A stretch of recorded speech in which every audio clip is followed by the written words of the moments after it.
Nandini music SK. प्रेम से बोलो देवघर वाले बाबा की।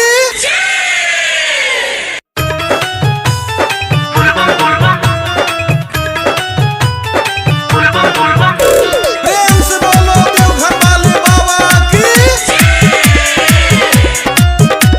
चाहिले मुने बाबा के मन पर के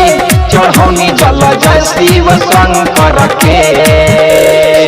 कति हम कोइनी जल बाबा के ढारे कपत गिर गोइनी पहला के मारे कपत गिर गोइनी पहला के मारे कति गोइनी जल बाबा के ढारे कपत गिर गोइनी पहला के मारे होके सहाई बाबा देहले खियाई होके सहाई बाबा देहले खियाई पुटिया धम पर के गाइले गुण बाबा के मंत्र के चढ़ौनी जल जय शिव शंकर के गाइले गुण बाबा के मंत्र के चढ़ौनी जल जय शिव शंकर के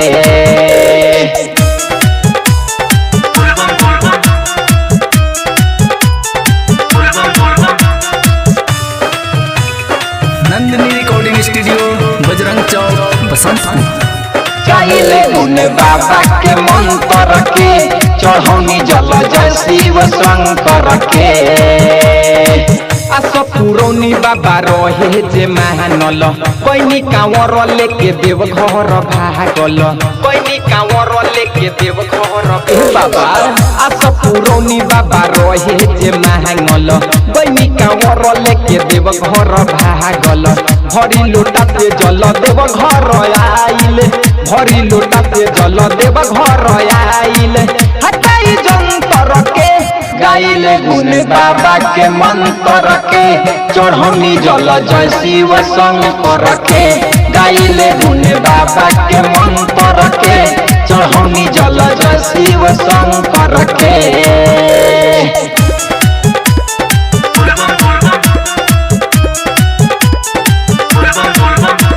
गाइले गुण बाबा के मंत्र के